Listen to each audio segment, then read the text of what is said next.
Hello, people. How you doing? My name is Tim Black. Welcome back to a new edition of Tim Black. I have a special treat for you today. I have a guest, an extra special guest, folks. This person is an award-winning teacher, musician, and activist from the west end of Louisville, Kentucky. He's also became Louisville's youngest elected official, ladies and gentlemen, Councilman Jecorey Arthur. What up, Jecorey? How you doing, brother? Peace, love, justice. That's what I'm about. That's who I am. I'm doing all right. Man. I look at people, I say, wow, when they're people's people and they're people's people be coming at me like, yo, this brother, about time you brought this brother on your show, Tim Black. Why are you messing around? I'm like, bro, I just found out, man, I do 18 jobs. It's that personal. I do 18 jobs. And if it wasn't for K-Love telling me, hey, this guy, check out this video. That's how I found everything, man, is people. So you can judge a man by the people that follow him. You can judge him by the word on the street. And brother, the word on the street about you is you doing the thing there in Kentucky. Man, I'm a reflection of my people, what they want, what they need, what they desire, what they aspire to be. I'm just glad to be here to share anything that I can about being in office or getting to that point of being in office and what I think we need to be doing to hold more people in office accountable. Well, let's start with, first of all, folks, this guy's a teacher, a musical artist, musician, award-winning teacher. Look at that, award-winning teacher. Matter of fact, this morning, I was checking his Twitter profile, and Jecorey was at the school helping students. What's that? What's important to you going to these schools right now, post-pandemic, talking to the kids? How was that experience? So this morning I was at a Black Student Union meeting, and they're actually doing a documentary that myself and a colleague of mine were a part of. But that's important to me because, you probably hear Frederick Douglass, that quote, it's easier to build, strong children than to repair broken men. Our kids got to pick up everything that we leave behind. And I'm a millennial. And I don't know too many Gen Xers that were able to, give me what I have today. I had to go out and learn it on my own. And I'm not sure what that relationship was like between Gen Xers and boomers. But I feel like generation to generation, specifically within the Black community, there are these disconnects that are really created by so many social, political, economical barriers. But as many folks as we can have to pass that baton, it's important to make sure that work doesn't get dropped. So I'm at this BSU and we're just talking about building and community organizing and how they can reach and touch some of the folks and their colleagues in their school that they're struggling with on a personal level to make sure they're a part of that support group. And then once we handle, those simple basic needs of just how do you build community within your school, okay, now you all can help me pass this law at the council level, because we don't hear from a lot of young folk. And young folk, as you probably know, have the lowest voter turnout. So as much as I can do now to get them to engage in the political process of introducing legislation, fighting for budget items and anything in between, man, the better. Wow. I love that, man. It's so refreshing. You gave me a lot to go with there. Millennial. I read something about this. You are the youngest elected official in Louisville, Kentucky history. Is that true?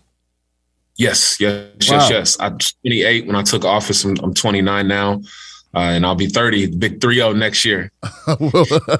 That is very impressive, folks. That's very impressive. Wow, Jecorey, that's amazing. I'm trying to think what I was doing at 30. Just trying to keep a roof over head. I was recently married a few years earlier than that. And just trying to make it day to day. To imagine the responsibility of representing other people, man, trying to make sure their lives are better. That's got to be a lot for a young man. What's some advice you give people who are looking at this, and how do you encourage them to pursue office and legislation? Well, when I was running for office, and I still get this question, but the number one question or the first question I would get asked is, why are you running? Why are you running for office? And I oftentimes would turn that around and say, why not? I mean, when you unpack the state of where we are in this country, we have no choice but to engage in the political process. And oftentimes the way we engage is, we do the voter registration drives, get out the vote, get out the vote, get out the vote. We vote. And then we go home and we think magic is supposed to happen. Everything that I've passed that we'll get into, that I've been able to introduce and do successfully as a legislator, it was because I had community support behind it. it's not just my voice, but it's my voice reinforcing what community is saying. But when you unpack Louisville, Kentucky, home of Muhammad Ali, home of Breonna Taylor, home of Jim Crow. And by Jim Crow, I literally mean a slave named Jim Crow, who a white man saw and mimicked dancing and singing. He painted his face black, and then he traveled the country and toured making minstrel music. That slave was in Louisville, Kentucky.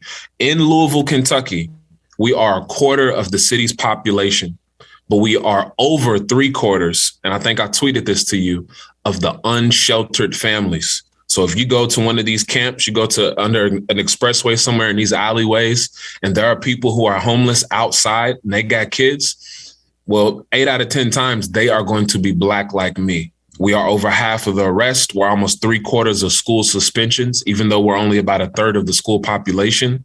Barely even 9% of the gifted and talented programming.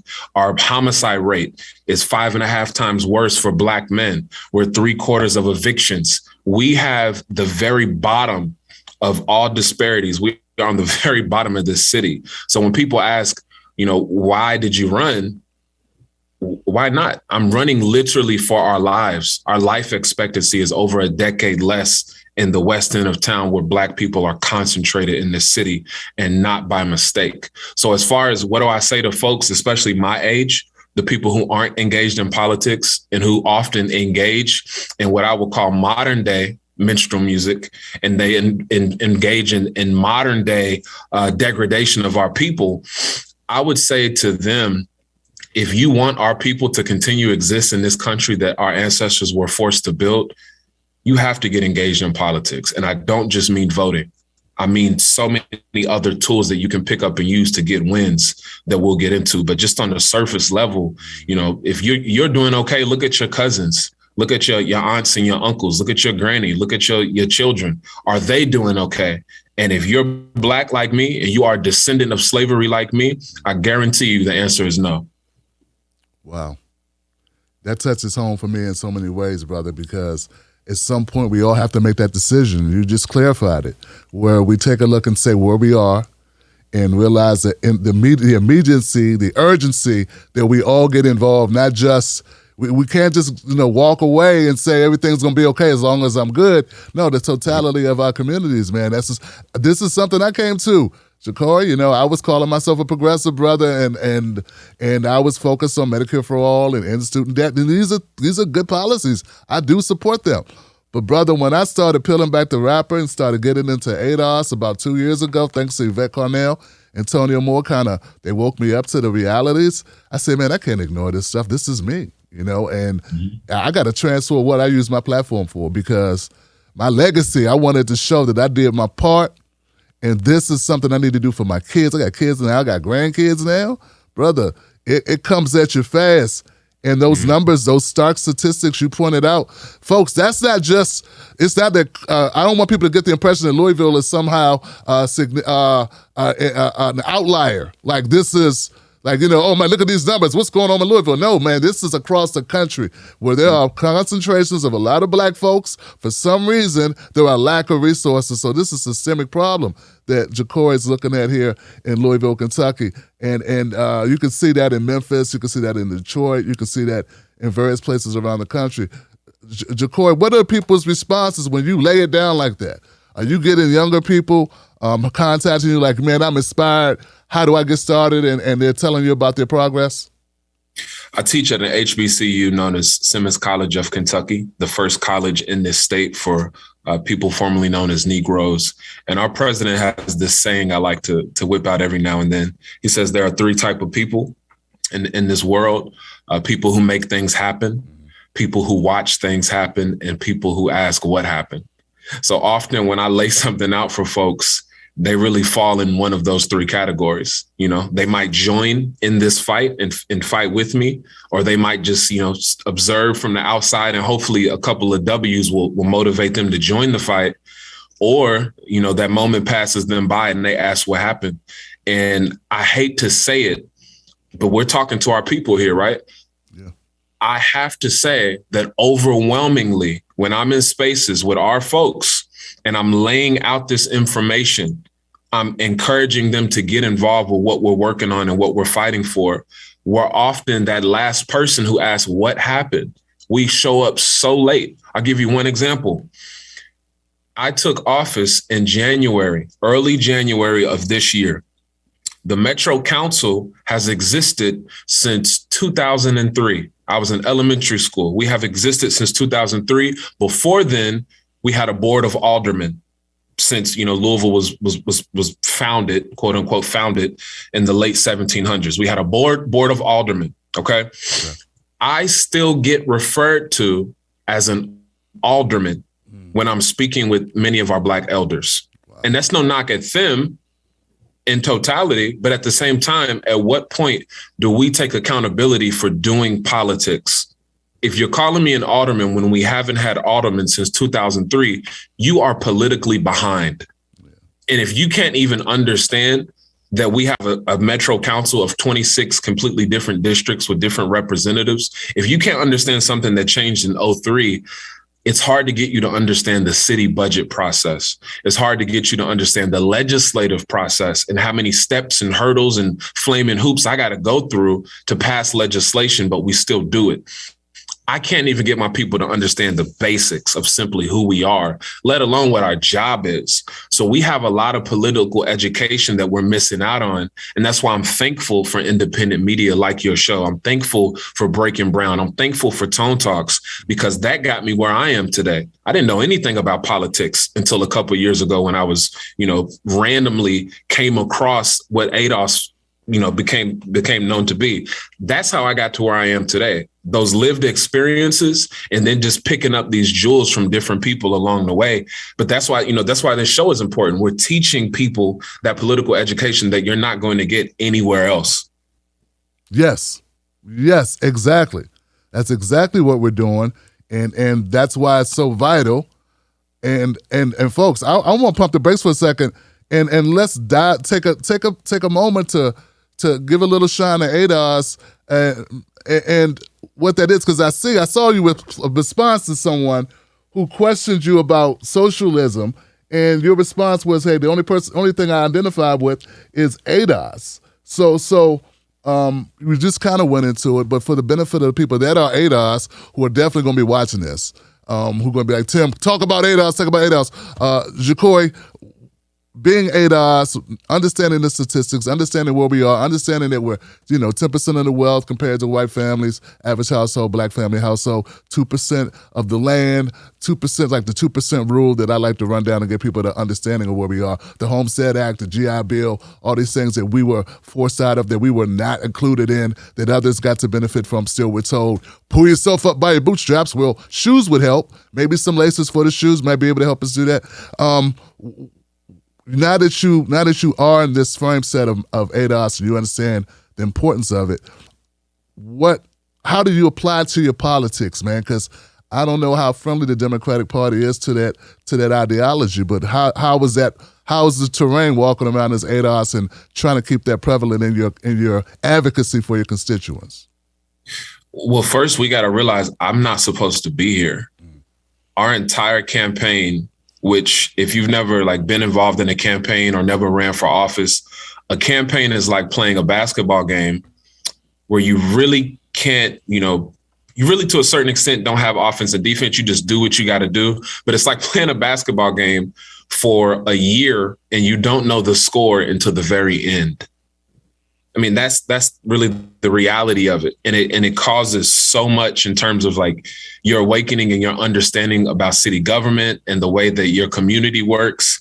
But with that ADOS label attached to my name, I was called everything in the book during our campaign, from, of course, xenophobic, homophobic, transphobic, anti-Semitic. People threw out all sorts of claims about what I believed in and what I didn't believe in and who I would and would not fight for once I got in office.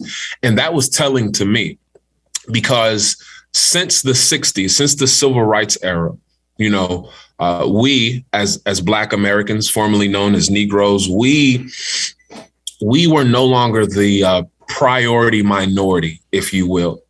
And all of these groups that claim to fight for so-called justice and so-called the new phrases are diversity, equity, and inclusion, they don't prioritize us. And the ADOS movement taught me to prioritize us. So when I ran my campaign and I prioritized us, that was a problem for people, even people who are descendants of slavery, people who look like me. That was a problem for them too. And, I think that's a form of post-traumatic slave disorder where we rather lift somebody else up instead of ourselves. But that's a different subject for a different day. It, without a doubt, caused so much in terms of my campaign. It caused so much confrontation. But here is where that ADOS movement, the double-edged sword, here's where it helped. My campaign started, prioritize ADOS communities, prioritize ADOS people. The district at the time was predominantly ADOS. I stood on my square, and then the pandemic hit. And all of a sudden, we saw the disparities that existed for us. And I was the voice. I was the voice of consciousness that was already talking that talk. Then the protest hit. Mm.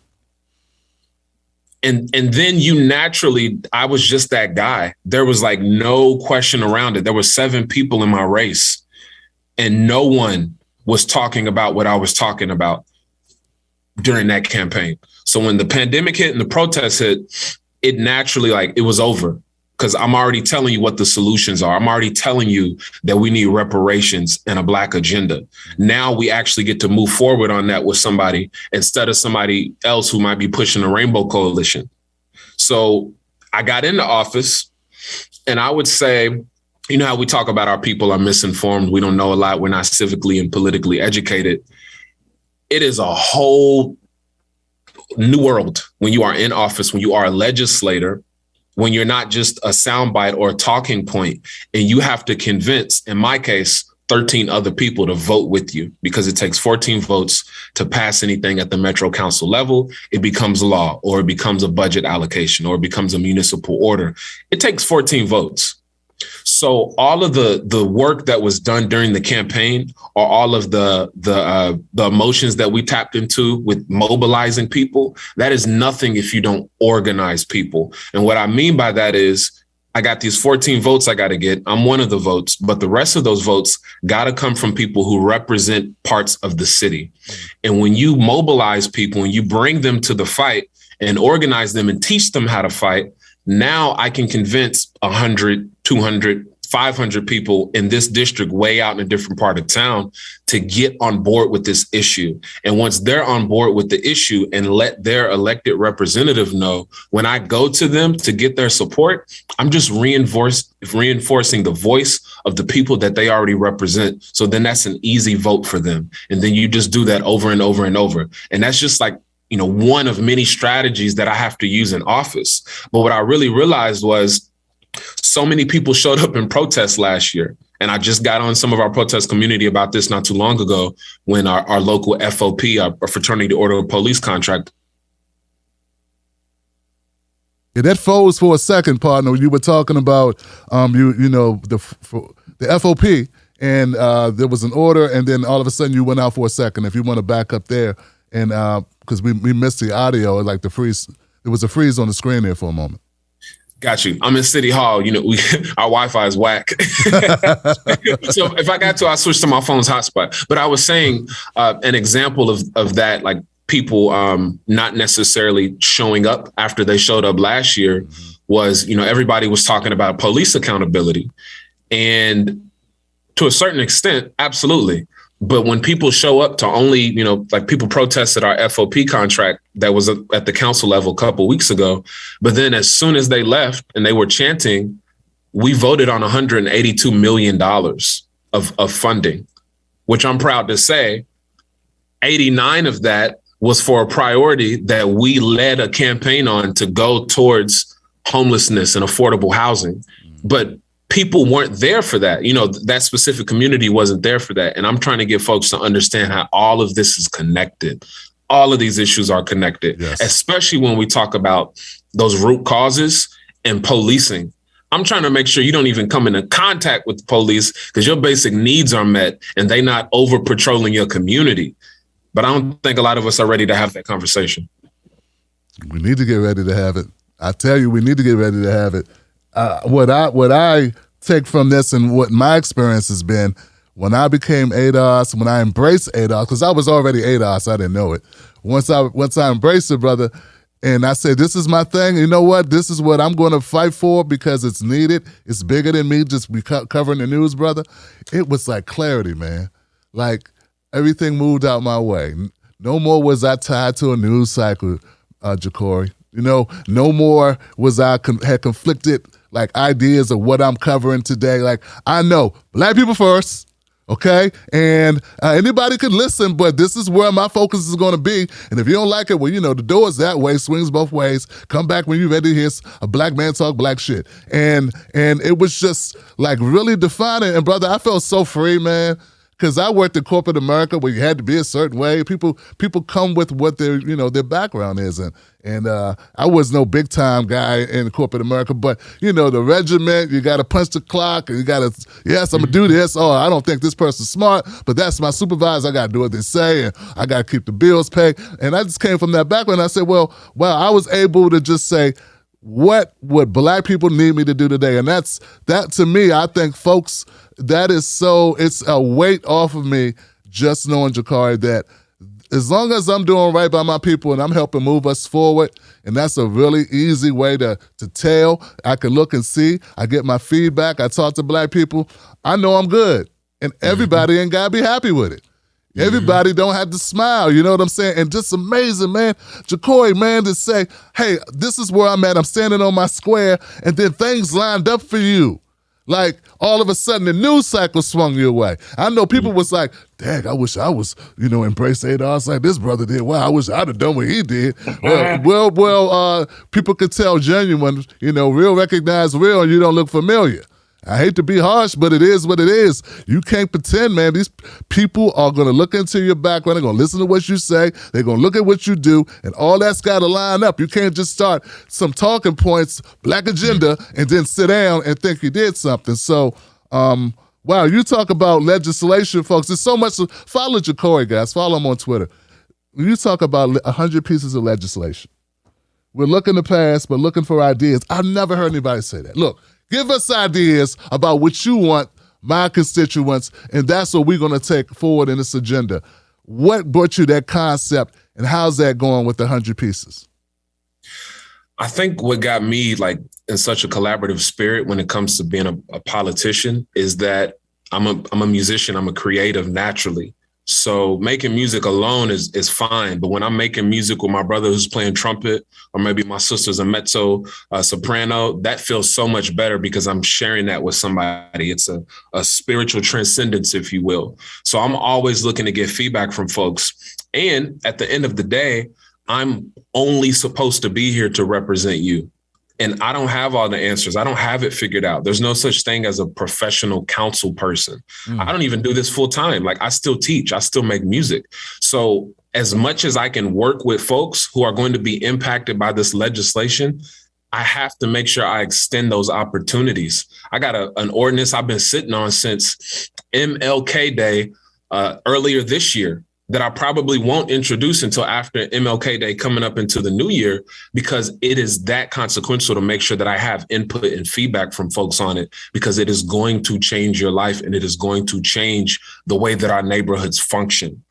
And if I don't get that feedback, I feel like I'm not doing my job justice. I feel like I'm not doing this seat justice. I'm not doing my constituents justice.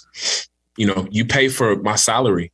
My job is to serve you. So if I'm not working with you for those services, it would almost be like your boss never giving you feedback on your job. You just go to work and you have no communication with your boss. You have no relationship with them at all. I'm just talking to my bosses when I ask for feedback. I'm talking to the people I'm supposed to serve. Wow. Folks, I didn't want to cut him off, but I had to say this. I don't have this all figured out. Wow. You don't know how inspirational that is, because I think that some people don't go into politics. I know I haven't went into politics. I think, what I got to offer, man? I'm a guy who talks loud on the mic 5 times a week. That doesn't mean I'm qualified to lead office. Well, you figure it out as you go. Is your heart in the right place, Tim Black? You fight for people every day. Fight for your community. What's the folks? I want you to take another look at it and consider maybe it is for you. Maybe it's not just the other person that you need to say this person's not doing their job. Maybe they need you to step in and do the job. Jecorey did, and he wasn't. I don't know if he woke up one day and he had a dream where someone talked to him the night before, and he woke up. I don't know. It doesn't sound like that's what happened. Sounds like he just woke up, mentally with the help of some information about his community and was inspired by that. I don't know. Correct me if I'm wrong, Jecorey, but it sounds like that was your story. So maybe you don't need to be preordained, folks. You don't have to be MLK. Jecorey is very articulate, but people like sincerity. So whatever you got, bring that forward. 100 pieces of legislation. These are the people that I work for. Money in politics. How's it been? I'm sure there were people that ran against you, Jecorey, that had more money than you. I just got a feeling. And who may have been more entrenched, may have had a couple more dollars. So it's funny you say that. I don't know what the final numbers were, but because of my music background, because of my community work, organizing events, I was able to get some decent fundraising just because I never cashed in those accolades. You talked about award winning earlier. I never turned around and was like, okay, now you need to support me going into office. I've been singing and rapping about these issues in the Black community my whole life. Now you need to help me do something about it through politics. That's essentially what happened. And I was able to pull in donors from all over the place, specifically all over Louisville, but people from all sorts of different class levels. And then when the pandemic hit, I didn't ask for any more money. We stopped fundraising. In fact, we took a majority of our dollars and we use it to buy PPE. We use it to buy meals. We use it to buy groceries, which I might get in trouble because I don't even know if that's legal. But, we used what we had to take care of folks. I think political fundraising to a certain extent, it's like such a huge sham because it's like you're giving money for hopes and dreams of what you think somebody might accomplish. And we just decided, you know what, instead of fundraising for that, we're going to fundraise for needs. We're in the middle of this pandemic. We got a apartment complex full of seniors who are afraid to go out. We're going to get what they need and make sure they have it. We're going to buy these 2,000 masks, and we're not going to vote for Jecorey Arthur on them. You're just going to get a clean Black mask to take care of you and your family so you're not, spitting droplets all over the place. We did that during the campaign. And then the protest hit, and there was this new awakening of white guilt and really political awakening as well, where people wanted to contribute to candidates. So I was one of those candidates that people decided they should contribute to, but we didn't take advantage of that moment or exploit it, like give to us. We just did what we needed to do work-wise. We were still pushing policy and pushing legislation on the campaign, including the incumbent, who wasn't going to re-seek election. The person that I ended up replacing, she helped pass Breonna's law. She introduced it with another council person. But when she originally introduced it, the idea of banning no-knock warrants, it had some exceptions. So I had to publicly let her know, you need to get rid of those exceptions and outright ban no-knock warrants that overwhelmingly impact us. And that pressure, that campaign, that led to Breonna's law passing because of that community support, including the pressure that we put on. So during the campaign, as far as fundraising goes, we didn't even worry about fundraising once the pandemic hit. And then naturally, it's almost like the ancestors themselves, you talked about being ordained. I feel like because of the pandemic, and I wouldn't wish the pandemic or the reason the protest happened on anyone, but it's almost like the stars aligned and led us to where we are. And don't get me wrong, we put in so much work, literally knocking on thousands of doors across this district. But there was so many other chips that had to fall in order for us to get to where we are.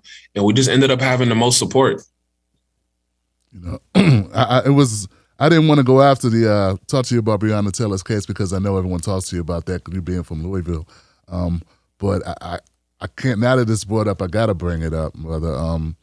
What has been the reaction post the no-knock passage? Breonna Taylor, the aftermath of this, what are people still engaged? What's happening?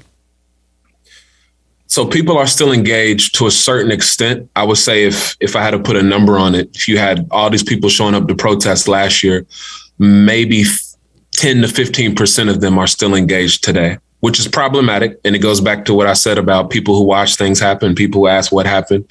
But the people who are engaged, they're engaged in starting to realize some of the root causes of what led to Breonna Taylor getting killed, because before she was killed physically, she was killed economically, she was killed politically, she was killed in so many other ways that led to her death that night, our police department killing her. And the people who are still engaged, every day it's a learning process in terms of understanding how legislation is passed and knowing that there should be, no one issue that is the end all be all, and then you go home and go to sleep. Even if we got those officers, one of which just released a book not too long ago, exploiting her death, even if we got those officers arrested tomorrow, everybody who was involved that night, all of them were locked up. The reality is, all of the statistics I just read about Black Louisville earlier, from us being, half of the arrests, there's a part of the city, a predominantly white neighborhood called St. Matthews, where we are 6.6 times more likely to be arrested than white folk. That's the highest rate in the whole state. That is still reality. Us being 8 in 10 of the unsheltered families is still reality. Us having little to no or negative wealth is still the reality, even if you arrest the people who killed her. And I think those wins are important, but those wins are largely symbolic in a larger picture of issues that we have to fight and we have to deal with. Now, I think when something like that happens and the people ask what happened, she gets killed, people ask what happened. I wasn't shocked. I've had people, my people's killed, shot in the back by police. The issue that we have to really unravel is what is taking place to prevent us from having those interactions, whether that's a piece of legislation we have drafted to create a Department of Transportation where you have people, dealing with traffic violations who aren't police, something as simple as that, helping lower the encounters that you have with police so it's less likely for you to get shot by them. Dealing with this FOP contract, dealing with divesting from their budget and putting it elsewhere, like affordable housing, root causes of these crimes. I don't think people are there yet in totality. Some are, but others are still so narrow-minded and focused on justice for this person, justice for that person. And it's almost like, rest in peace, Breonna Taylor. It's almost like, and you saw this last year, she was meme-ified. It became in and hip to hashtag Breonna Taylor, hashtag George Floyd, hashtag whoever, and to put them on a meme or to put them on a painting, put them on a picture, they aren't getting justice. And more importantly, their community is not getting justice. Right. I don't care how many times you deal with reforming police. I need my reparations check. You need your reparations check. Your granny needs her wealth. And if she never gets it, then her kids need it. I don't think people are thinking about the bigger picture, more often than not. Bam. Symbolic. That's something people need to really consider. Something, if you're not solving the problems, the conditions that create where you're getting these interactions, these horrible interactions that end in tragedy with police, then what are we really doing? We're doing one-offs, brother, that ain't really moving the needle. I had a Maryland legislator on the show talking about ending qualified immunity. I'm a supporter of that. I'm a part of an organization, endqualifiedimmunity.org. And, I feel like that's an integral part that doesn't get discussed because it's not sexy. It's something that's tied across all of these interactions. And when it comes to prosecuting the officers and the close relationships between prosecutors and judges and police and law enforcement, it's a tangled web. And I love the way that you get down to the root cause of it. He says divesting from budget. Wow, that's a way to put it. I know my brother down in Representative James Clyburn. Is that sloganeering? He's not going to like the sloganeering. You try to change the words. We just want to do different ways of budgeting. If people don't want us to say reform, they don't want us to say defund. They don't want us to say anything, it sounds like. But diversify, that's divesting. That's the first time I've heard that. Is that yours? Nah, that's something I picked up on early in the campaign. And I really wasn't using any word to describe what I was saying. What I would compare it to is It costs this much to do after school programs. It costs this much to put kids in jail. I mean, that's essentially what divest is. And I have never really used the defund language myself. It doesn't mean I'm not an advocate for decreasing their budget. But what a lot of people don't get about that police budget at the city level is that police budget is baked in based on the contract, which, we've been talking about this FOP contract. Once that ink is dry, you can't change the police budget based on that contract or you're going to have lawsuits. You can't change that local police budget based on what the state allocates or what the state requires, because in Kentucky, we're required to send a certain amount of dollars to the capital, to the state for pensions. You can't change certain parts of the budget. So when your city council has to approve it and people are saying change this and change that, too many times they don't really understand what we can and cannot change. And in fact, nobody does. I had to ask the woman who runs our Office of Management and Budget, I had to ask her and I had to ask her staff, how much of the city budget can we actually change? And I still don't have an answer. So the fact that no one has ever asked that question, and my colleagues, current colleagues and colleagues from the past have been, to a certain extent, rubber stamping that budget without moving around what they can move around is problematic. And the public wouldn't know. They just look at the Metro Council or they look at your local city council and think, oh, they approved an increase. Well, everything increased because the pension requirement increased. Oh, they can't take X amount of dollars out the police budget. We have to pay them that because of their contract. Oh, you can't take X amount of dollars out of this budget. We have to pay that because there's a state grant or a federal grant. HUD has a program where they pay for officers to build cases against tenants. I just found this out like last month. We can't take that out of the budget. That's a federal government program that our local housing authority has to do because they apply for that grant. So I don't think the public understands the ins and outs of that city budget. And to a certain extent, like I said, a lot of these council members don't, they don't understand it. There's so many line items. We're talking millions upon millions of dollars that we're dealing with and we have to go through. And in Louisville, we have about 2 months to do that. The public has about 2 months. We have about 2 months after the mayor gives a budget address to change what we can and what we can get support for and then push that budget through. Wow, I had no idea was that, the process for this. And as you pointed out, most people don't know. I know I don't know. I know this is the first time I'm hearing about it. And sometimes I say, is this a failure of like independent media?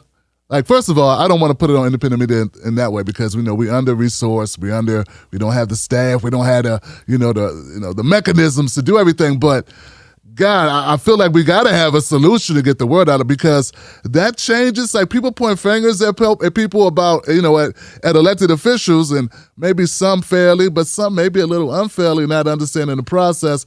As you pointed out. Now, if it's hardwired into the contract. If you're elected, you just can't modify it. So would it when people blame the politician, for instance, from this type of situation, is that the wrong person to blame? Or should we be blaming, I don't know, if it's media, give it to media. Who should be responsible for letting people know that this is where we need to go as the next level? So we would need to be focused on the mayoral level to get these changes done or the governor level? What are you saying here, Jecorey? I'm saying there are 1,000 doors in a long hallway of opportunity. Mm-hmm. And that blame could go for anybody. It could go for the public. Like I just said, that FOP contract passed. I voted no for it because there were some dangerous provisions in it that I did not support and would not support, but it overwhelmingly passed. So what work could have went into community organizing to get voters to convince their council person to not vote for that new FOP contract, which we have another one coming up, which I'm sure will pass again. So you can be mad at the council for passing that contract. I didn't vote for it, so you can't necessarily be mad at me. But then I got to turn around and ask, you're mad at the council, but how many of your neighbors did you talk to about that FOP contract? Did you talk to your uncle across town who got his head busted open by a police officer in the 90s about that police contract and tell him to call his council person to vote no, who ended up voting yes? I can't do that for you. I can't make those calls for you. I can't connect those dots for you sometimes. And I'm doing it now through this show You can do this through your show, but if you're not tied in and paying attention, you're going to be that third person that we talked about earlier and ask what happened. Man, I got my clap button. Hey man, you gotta own it. You gotta own it when you when you fuck up, you gotta own it. So it sounds to me, now correct me if I'm wrong, please correct me if I'm wrong. It sounds to me you're not just serving the people of your district, but you gotta somewhat politic and lobby the people of your surrounding districts and your surrounding areas to get them to help pressure your colleagues in order for you to be able to do your job. Is that I'm on the right track? Absolutely. And I don't think that a lot of the other elected officials look at it that way. And the reason I look at it that way is because I'm impatient. I'm young, Black, I'm impatient. And I'm not about to, I don't cuss because I got kindergartners to be watching my interviews. My bad. I don't suck D and I don't kiss A, if you know what I mean. I do. So I'm not coming up here trying to make 13 friends to vote with me on stuff. I'm going to convince you and I'm going to use the logic on the floor and argue and do what I need to do. But at the same time, I'm going to be talking to the public. I'm going to be organizing across this city with pockets of people who support that issue so that they can convince you, because they vote for you. They put you in office. And if you don't support that issue, they can take you out of office. And that's another thing people got to realize. Sometimes it might not be a matter of running for office. Sometimes it is, sometimes it ain't. Politicians do what you allow them to do. So sometimes, like when I sit back and I observe how people are critical of a politician, my number one thought is like, what are you doing to change that? Because your post on the internet, you tagging them in tweets, and sometimes you emailing them is not going to change that. It takes a whole body of people, a block of voters to move those politicians. And if you don't have a block of voters in your community, your one voice might not have as much influence as you think it might have. You might be like, why didn't they listen to me? It's easy to ignore you. It's not easy to ignore your entire apartment complex. It's not easy to ignore. You got a neighborhood of 10,000 folks, like where I'm at in the Russell neighborhood, just west of downtown Louisville. You can't ignore 1,000 Russell residents. And unfortunately, we don't have 1,000 Russell residents organized. That is the job of the person in the community. It's not just your job to vote and then sit back, relax, and we keep going back to this, but ask what happened.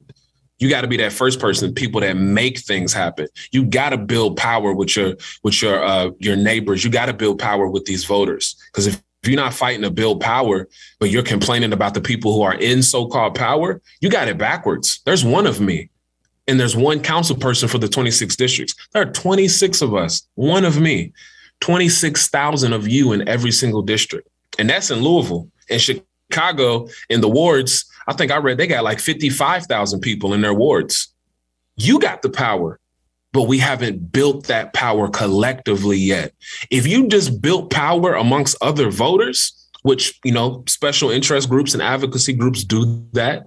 If you built power, you could change your city in a month or less, because that's about how long it takes to, pass legislation at the local level. If everything goes perfectly, you could change your city, but people aren't building power. And that's unfortunate that we haven't learned that lesson after all this time. Slaves didn't revolt and fight in the war and just, get emancipation because one person said we should be emancipated. It took power being built. And in that case, physical force and power. But then you fast forward, about 100 years later, the civil rights era, it took power. It took us working with our allies. It took power. It took people building together. And we're not building together. That's what's missing right now. Build power. Build power. This is the best inspiration and motivation directive for community organizing that I've ever had a guest, break down, demonstrate, articulate. And the repetition, it may seem repetitious, I hope it doesn't, but I think it's great. I think it's important because people listen, but they don't listen. I need people to go back, rewatch this video a couple of times, let this sink in. So the things we talk about on the Tim Black Show, for instance, we just talking if we ain't organizing. We just talking if we're not using our leverage to build power. And that's the next step I'm trying to get to, Jecorey. So, man, I want to thank you for for inspiring me to get busy on this, because I've been looking around going, what's my next step? What's my next step? Folks, there's a video. The first piece of content that I seen to Jecorey, he's speaking about a shooting that happened at a school, at a bus stop, I think. And it's the same message. It's like I don't even want to give it away. You got to go watch it, guys. But let me just say one little part was Jecorey said, "I'm not just sad, I'm mad." And that resonated with me because I get upset about the shit I have to cover daily. I'm sorry, the stuff I cover on a daily basis. It's all good. That's bad when the younger brother. I'm 2 decades older than Jecorey. I got to correct myself. But hold on though, because I don't want you to think your role isn't important. Yeah. Because like I said, I wouldn't be here without independent media like yourself, without Breaking Brown, without Tone Talks. You educate people and you give them some of the tools that they need to go out and do it. I would consider your show is like the lecture. Now they got to go do their homework. We can sit here and talk about building power and working with your neighbors and working with voters all day. At the end of the day, you watching this video, you have to go do it. And you just got to get out there and figure it out. There is no special roadmap to build power. You got to just go and do it. Whether that's, your workplace with a union, or you got a neighborhood association you make, it could be your church. It could be at your college. But please do not just build power to protest and look cute. There were way too many people last year who were protesting just to get a new profile picture. I don't want you to protest for profile pictures. I want you to protest for policy change. Protest for change in general. Because that protest, that's really like a marketing tool for what the policy should be. But if I, as an elected official, show up to your protest and I don't know what the ask is, I don't know what the demand is, I don't know what the legislation is, I don't know what the budget item is that you're looking to get passed, I can't take you serious. Jecorey, I know your time is valuable, brother. I appreciate you sharing it with us. Before we go, are there some issues that you're working with right now that you would like to get amplification on? If so, please share them, and we're going to do our best to share them as well. Absolutely. So, as you know, I'm a member of the ADOS movement. We are officially the ADOS Advocacy Foundation, and we are in the process of drafting our reparations legislation, our federal reparations legislation. You can check out where we are in our progress at adosfoundation.org. You can also see our Black agenda that has a long list of policy demands, from agriculture to economics and labor to education, which I wrote the education agenda. Please check that out. And as far as reparations goes, often we look at the president or we look at Congress. I'm going to challenge you right now, living in a city in this country. I'm going to challenge you, get a reparations resolution passed in your city like we did here locally.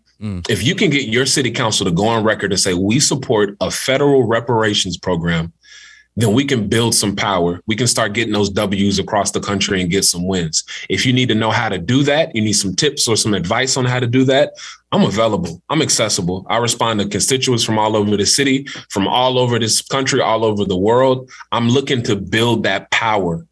But sometimes we think we can go straight to Congress. That might be the championship game. We got to win a couple games before that. And before that, we got to practice. You have to practice politics. And that is not a part of our habits. And we got to get into the habit of practicing politics. So let's build. Don't be one of those people who ask what happened. Jecorey, 1200 Arthur, 1200. Is that something to do with your performance, your musician credentials here? Yeah. So I bought a recording studio when I was younger, and it was called the Korg B1200. So my homies just started calling me that. 1200. Man, with the killing of Young Dolph, man, and so many other, young artists, man, that really hits close to home, man. You be careful out here, man. What about people that are concerned about that, man? Concerned about your safety? They somehow forget that you were already a black man walking around in America. But it's just they like I say, they will exploit and use even your death as a way to earn money, their clicks and views. I don't know if they really cared about Adolf, the larger media entities. I'm not talking about locally. Locally, brother was fired. People paid attention. They knew him. He had an impact. All the shootings, all these things that are happening with these black performers, man. I don't know, because you're from that's part of your tribe as well, man. You got anything you'd like to say about what happened with young Dolph? Yeah, so I'll compare it and parallel it with what I said to this Black Student Union, because there was some brothers and sisters at the high school level who were like, oh, there was a fight earlier right over there. And they pointed, we in the cafeteria, they pointed to the table next to them. So there was a fight. And we don't know how to engage them. We don't know how to embrace them and pull them in to our community. And I said, how many people are in the Black Student Union? Oh, it's like 20 of us. And I said, y'all afraid to talk to one person? There's power in numbers. The more people you got, the more power you got. Just like when I liken it, I won the election because I had the most votes. We passed legislation because we have the most votes. Oftentimes we look at people and prop them up if they got more followers or more views. There's power in numbers. And when it comes to a situation like what happened with young Dolph, what happened with Nipsey Hussle, what happens with all of our brothers who get killed in this industry, at a certain point in time, we got to realize, like, I'm not listening to that anymore. I think the phrase I hear people say is like slave catching music. I'm not listening to that slave catching music anymore. But you can't tell me that you're mourning young Dolph's death and then go to the club and dance to it and let your kids listen to it. And then, you know what I mean? Like, I don't want to hear that. And it goes back to, like, when are we going to get serious? If enough people stop listening to that, they stop making it. They stop selling you know what I mean? Stop making it. Stop listening. When you listen to my music, I'm talking about what I'm talking about right now. And I'm not popular in the music industry. You will never see me at the Grammy Awards. You will never. Well, I take that back. I was gonna say you'll never see me on BET, but I was on BET. And you know what I was rapping about? Reparations. I got a song that was on BET, and I was talking about reparations and talking about Breonna getting killed and tying those together. But, like, I'm not going to be some popular musician who can go out and motivate hundreds of millions of people. It got to be built person by person, brick by brick. If you watching this video, you got to go out and tell two people, they tell two people, and then all of a sudden we can build those numbers. But when it comes to situations like what happened with young Dolph, and like that's an example of, like, structural racism imploding on itself. Same thing that happened with young Tyree Smith, who got killed at his bus stop. Like, it's all connected. And I'm just waiting on folks to, like, when you're ready, I'm here. Tim Black is here. When you're ready to get serious about your politics and your community being better, let us know, because we're going to be here and we're ready, and we need all the people we can get. Strong finish, man. I appreciate you, man. I appreciate the time. Jecorey Arthur, ladies and gentlemen, find him on Twitter. What's your Twitter handle, Jecorey? JECOREYARTHUR, Jecorey Arthur. That ain't hard to find, folks. It'll be down in the link description. Follow Jecorey Arthur, find out more, get active. Maybe we need to stop waiting for other people to do what we could also do and get involved. It's important. Remember what he said. You want to be a person that knows what happened because you were there making it happen. Not somebody to ask what happened. See you guys on the next one. Follow Councilman Jecorey Arthur on Twitter and Facebook and Instagram. Also subscribe to this channel. Thank you.